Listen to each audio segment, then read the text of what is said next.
Ok, gente, vamos lá então. Vamos retomando aí nosso trabalho forte aí em termos de conjunções. Paramos nas conjunções coordenativas e subordinativas. Vimos o esquema das conjunções coordenativas. Importantíssimo esse assunto porque cai bastante na sua prova. Certamente aquele assunto que vai deixar muita gente de cabelo em pé se não estudar, não é? Então, as conjunções coordenativas, nós vimos as conclusivas, aditivas, adversativas, ranqueamos as conjunções, né? Aquelas preferidas das bancas. No caso das conjunções subordinativas, nós também escalonamos, né? Aquelas conjunções prioritárias, causais, concessivas, temporais, etc. Mas vamos dar uma trabalhada forte agora aí nas locuções e nas observações finais, para a gente resolver algumas questões e observar. Vamos lá. Gente, nós vimos que as chamadas locuções prepositivas, olha só, nós vimos que as locuções prepositivas sempre terminarão com "mad". O que é "mad"? Com a e de, não é isso? A locução prepositiva termina sempre com "mad", com a de preposição. Nós vimos que as locuções adverbiais, elas sempre indicarão circunstâncias. As locuções adverbiais indicarão tempo, modo, finalidade, essas coisas, né? Você tem sempre as locuções, expressões, circunstâncias claras em relação às locuções adverbiais. No caso das locuções conjuntivas agora, duas ou mais palavras, olha só, locuções conjuntivas, duas ou mais palavras com valor de conjunção. E nesse caso, as locuções conjuntivas, quando se unem, né, quando as palavras se juntam, elas dão valor de conjunção, e esse valor de conjunção é expresso, geralmente é concluído pela palavra que. Então, à medida que, à proporção que, ao passo que, isso tudo é locução conjuntiva, tá? Segue na mesma raciocínio, seguindo a mesma visão. Você vai dizer, por exemplo, ó, a fim de que, nessa expressão, você tem em a fim de que, locução conjuntiva. Fim é palavra masculina. Então, é lógico que aqui não ocorre acento, tá? Não ocorre acento grave. No caso de à medida que, por exemplo, já temos uma locução conjuntiva, cuja palavra base, a palavra principal, é realmente feminina. Por isso, a ocorrência do acento grave. Então, a ocorrência do acento grave, nesse caso aqui nas expressões conjuntivas, ocorre sobretudo quando a base da expressão é uma palavra feminina. Então, se você tem uma palavra feminina como base dessa locução, claro, haverá o acento grave, que não é indicativo de crase, você tem um acento aqui, mesmo que não haja ocorrido a crase. Tá certo? Então, esse acento das locuções é um acento convencionado, é um acento por convenção. Nós destacamos no último encontro as conjunções preferidas, subordinativas. Destacamos o ranking. Eu fiz o ranking das subordinativas. Em primeiro lugar, as concessivas. Em segundo lugar, as causais. Em terceiro, as temporais. Em quarto, empatadas, as condicionais e proporcionais. Não é isso? Não foi isso que a gente indicou para vocês? Pronto. Lembrando, pessoal, no estudo das locuções conjuntivas, é muito importante que você identifique o valor semântico dessas conjunções. Super importante. Causa, condição, finalidade, essas informações que estão dentro dos parênteses aí, tá certo? Então, essas informações dentro dos parênteses são importantíssimas, tá? Aí tem locuções conjuntivas, se bem que, a fim de que, ainda que, e assim por diante. Ok. Observação. Na primeira observação, você tem aí, né? A conjunção "e" pode aparecer com valor adversativo. E é interessante que, por exemplo, nos tribunais que vocês possam enfrentar por aí, numa banca como o CESP, por exemplo, vamos supor que o CESP ganha aí a licitação do TJ. Né? Então você imagina, o que a pessoa faz, não, debaixo do TRE, né? Deixa o CESP para lá. Bom, se o CESP vencer, por exemplo, a licitação do TJ, é importante que você observe que o CESP é uma das bancas que mais trabalham conjunção, mas sobretudo as conjunções com mudança de sentido. Ele adora pegar a mesma conjunção, que faz parte de uma família qualquer dessa, e usar de outra forma. Eu me recordo, por exemplo, de uma prova, concurso do Banco do Brasil, em que o CESP pegou a conjunção ao passo que, e trabalhando com a conjunção de uma outra forma. Por exemplo, é um texto que falava sobre duas empresas aéreas, a Boeing e a Bombardier, que eram fabricantes de aeronaves, de caças e tal. E ele comentava alguma coisa como, ao passo que uma né? Enquanto uma trabalha visando tal coisa, a outra também vem trabalhando nisso e em outro aspecto. Ele usou a conjunção enquanto no texto, que a gente sabe que, via de regra, enquanto tem um valor temporal. Conjunção temporal, aquela coisa, está no grupo das temporais. Só que da forma como eles usaram no texto, ao passo, enquanto uma faz isso, outra faz aquilo, deu uma ideia de simultaneidade, de tempo simultâneo. Aí o que acontece? O SESP diz, mantém essas relações semânticas, ou seja, o sentido é o mesmo, e preserva-se a correção sintática do período, ou seja, a frase continua gramaticalmente correta. Se substituíssemos a expressão enquanto por ao passo que. Se o cara fosse só no decoreba, o cara ia dizer, pô, mas ao passo que está no grupo das proporcionais, está no grupo das conjunções proporcionais aí. Tá, enquanto é temporais, então está diferente, né? O valor temporal e o valor proporcional são totalmente diferentes. Só que o problema é que nessa frase aí está verdadeiro. Ao passo que uma investe na condição A, a outra investe na condição B. O enquanto, a palavra enquanto, gente, dá a ideia de tempo simultâneo. Então, enquanto eu falo, vocês escutam. Está acontecendo na mesma hora isso. Percebeu? Então, o enquanto não é simplesmente temporal, mas indica, por exemplo, o valor de tempo simultâneo, uma coisa que acontece ao mesmo tempo. Então, a noção de tempo que se fala com enquanto é substancialmente diferente da noção de tempo que se tem com quando. Quando ele chegou, eu saí. Veja, quando ele chegou, eu saí. Perceba que nessa frase você tem uma noção de tempo sucessivo. Sucessão temporal, percebeu? Então, quando ele chegou, eu saí. Se eu falo de sucessão temporal nesse caso, eu não posso dizer que, enquanto eu falo, vocês estudam. É a mesma noção de tempo. Não é. Porque nesse caso eu tenho agora tempo simultâneo. Então, as bancas começam a ir além, nesse contexto de valor semântico das conjunções, e esse valor semântico você precisa captar pelo contexto da frase. Você já sabe os grupos de conjunção, mas é importante que você vá avançando nessa dimensão, nesse contexto aí, tá? Então, vamos lá. Aí, então, é ferida que dói e não se sente. Veja que esse I tem valor de mas. É ferida que dói, mas não se sente. Tá? 2. A conjunção mas, que é adversativa, pode aparecer com valor aditivo. Olha a frase. Era um homem trabalhador, mas principalmente honesto. Pessoal, uma informação está negando a outra? Não. Além de ser trabalhador, ele também era honesto. Percebeu? Então, se você diz, além de ser trabalhador, ele também é honesto, em verdade, aí tem um valor de adição. Então, claro que você memorizar as conjunções e os grupos em que elas ocorrem ajuda muito. Mas, além da memorização, você precisa ter essa noção de, opa, peraí, além de pertencer a um determinado grupo, essas conjunções podem alterar, podem sofrer mudança de sentido, dependendo da frase. Tem que ficar muito atento, sobretudo o SESP. A FCC ela não reserva muita surpresa nisso não.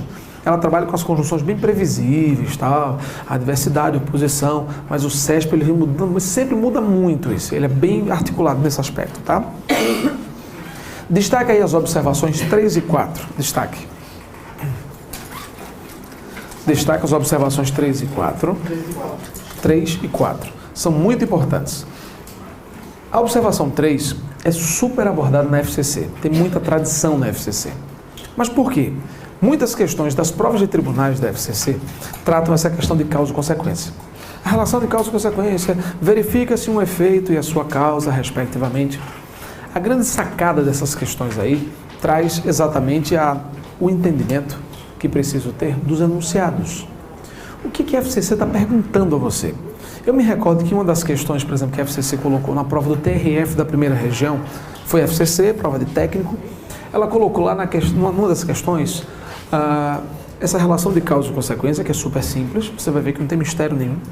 Só que a FCC colocou no enunciado da prova, colocou assim, verifica-se um efeito e a sua causa, respectivamente.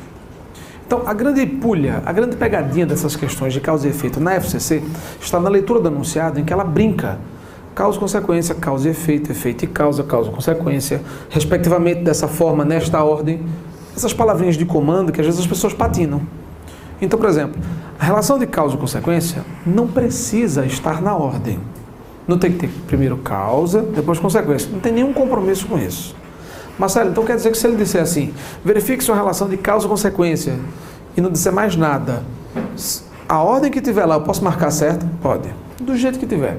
Se primeiro vier a consequência, depois a causa, consequência, o que ele disser está tranquilo. Então, causa e consequência, mesmo vindo nessa ordem, causa, hífen, consequência, mesmo estando assim, não implica necessariamente esta ordem. Posso colocar uma consequência primeiro. Só que nessa questão, por exemplo, do TRF, ele colocou um efeito e a sua causa, respectivamente. Então, ele cria nessa ordem. Aí, na letra B de bola, dessa questão, ele colocou lá uma frase que tinha causa e consequência, só que, de fato, era primeiro a causa, depois a consequência. Então, o leitor desatento lê a letra A, essa aqui está falsa. Na letra B, ele já vai se distanciando da proposta da pergunta. E muitas vezes escorrega. Na letra B, tinha causa e consequência, mas era na ordem, primeiro causa e depois consequência. E estava errada. A resposta certa era D de dado. Em que ele colocou primeiro a consequência, depois a causa, porque lá no enunciado ele disse isso. Verifica-se o efeito e a sua causa, respectivamente.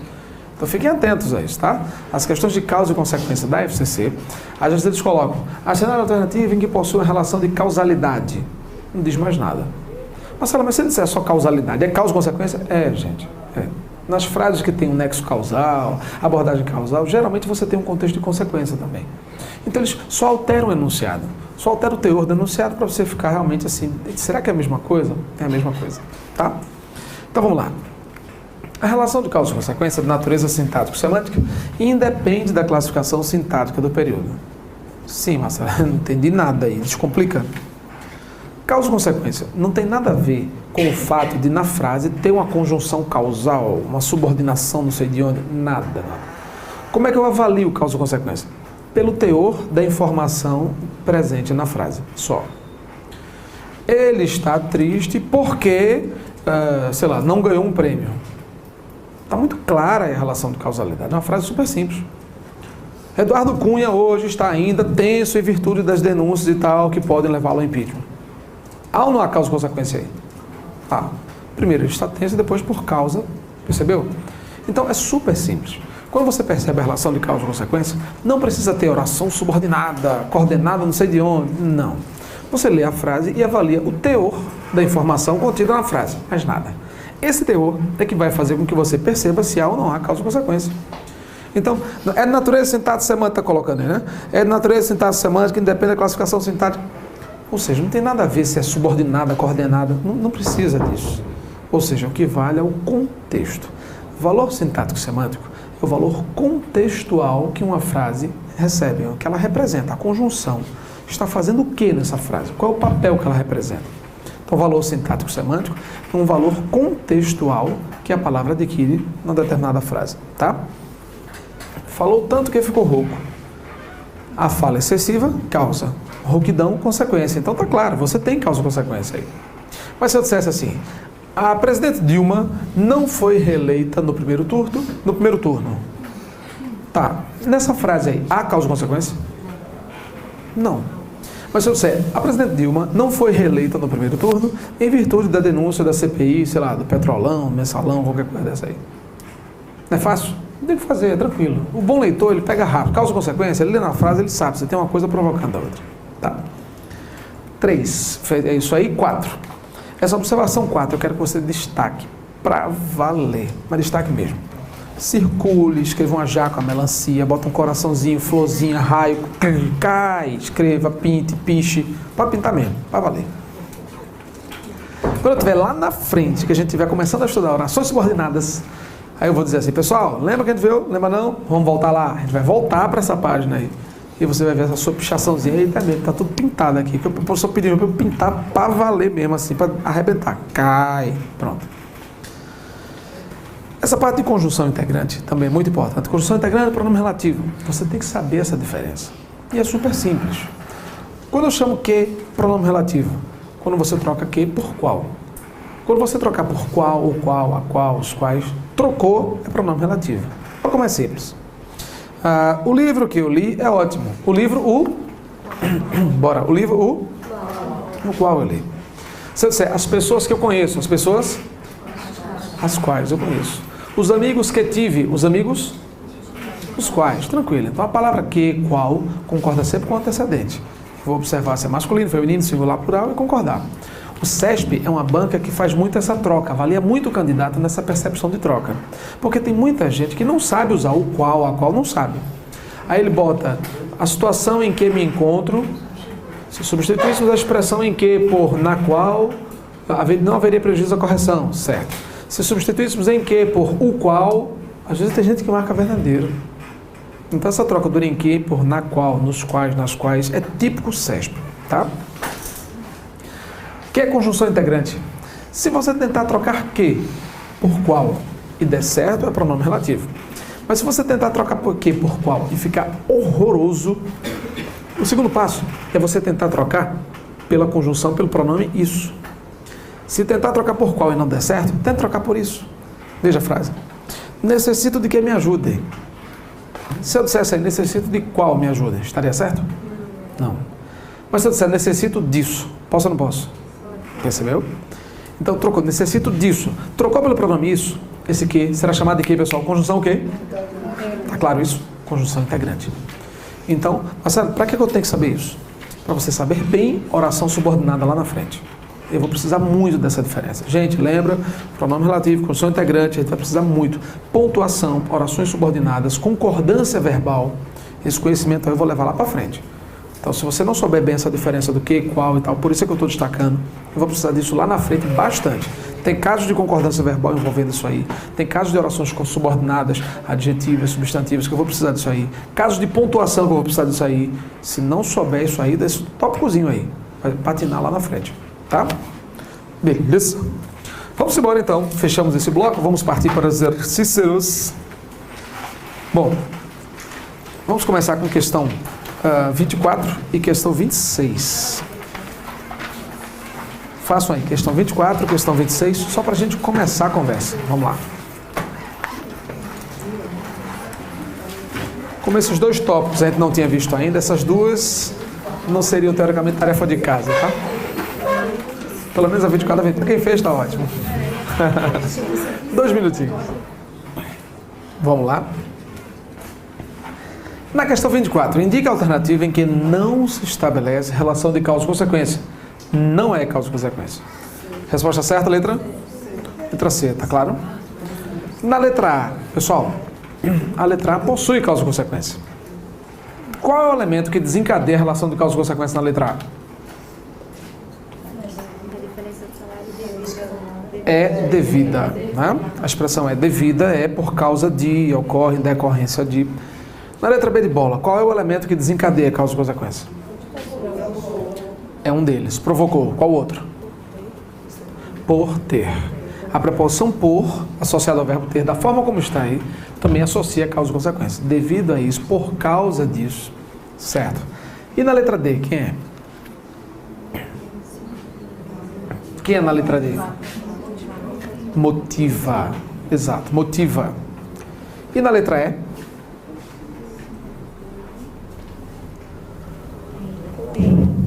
Com, de com apoio.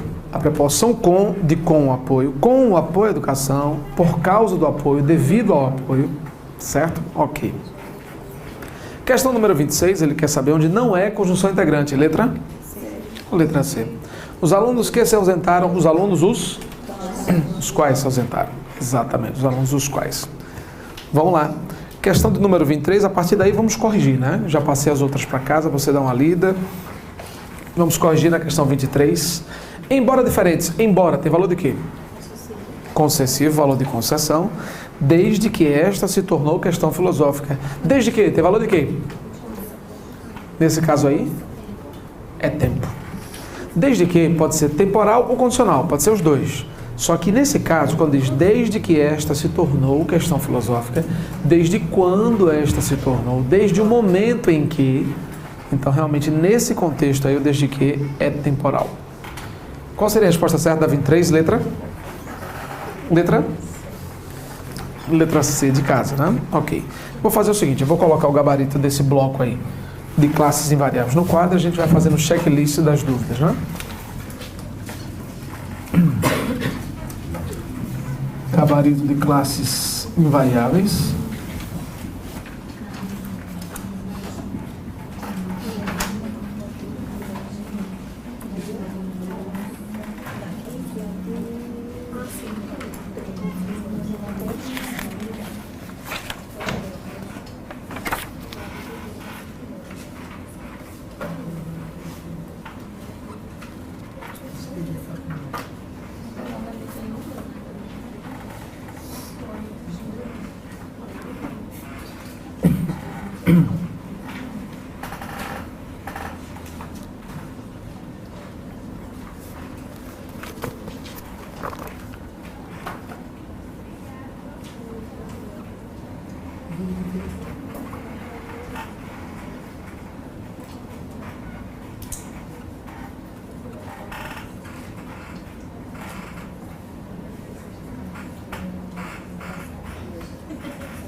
Bom, confiram aí as questões, dê uma olhada.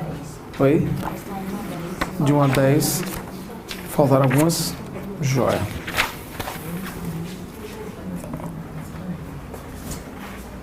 Morfologia, né? Morfologia de 1 a 10. Um dedo dado. 2.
Vamos lá, já que já colocamos a questão de 1 a 10 aí. De 1 a 10, alguma dúvida? Questão de 1 a 10. Questão 7. Quanto à formação de palavras? A questão 7 na página 20. Questão 7, página 20. Preconceito da formação sufixal? Não, é formação prefixal. Na letra C, ele diz que incontroverso, individual e interna são formados com prefixo latino in com sentido de negação. A palavra interna não nega, não indica negação. Individual e incontroverso nega. Individual significa indivíduo, que não se divide em dois. Divíduo. Indivisível. Na letra D, o erro está na palavra cidadania, porque ele diz que as palavras são formadas com elementos verbais, a partir de formas verbais, né? Ampliação vem de ampliar, repetência de repetir, preparação vem de preparar, mas cidadania não vem de cidadar. Não existe o verbo cidadar, não inventaram ainda. Então, na letra D de dado, existe um erro aí nesse fato. Na letra E, em fragilizar, modernizar e democratizar, o sufixo izar forma verbos a partir de adjetivos. No caso de democratizar, não. Democratizar vem de democracia, vem de um substantivo e não do adjetivo. Na questão 7, letra E. Tá? Na página 20, questão 7, letra E, você tem aí, democratizar vem de democracia, fazer democracia, promover democracia. Esse é o erro da questão 7 aí. Bom, da 7 a 10, mais algum erro? Vamos blocar nossa análise aí, tudo certo? Da questão 11 à questão 20, alguma bronca?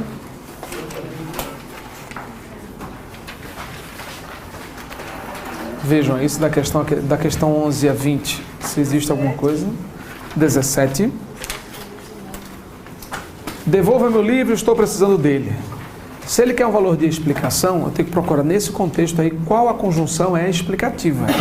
Na questão 17, somente o porquanto é explicativo, porque porquanto é sinônimo de porquê. Se porquanto é sinônimo de porquê, devolve meu livro porque estou precisando. Porquanto estou precisando dele. Então, a formação seria realmente com porquanto explicativo aí. Mais alguma? Até a 20. Da 11 a 20. E aí?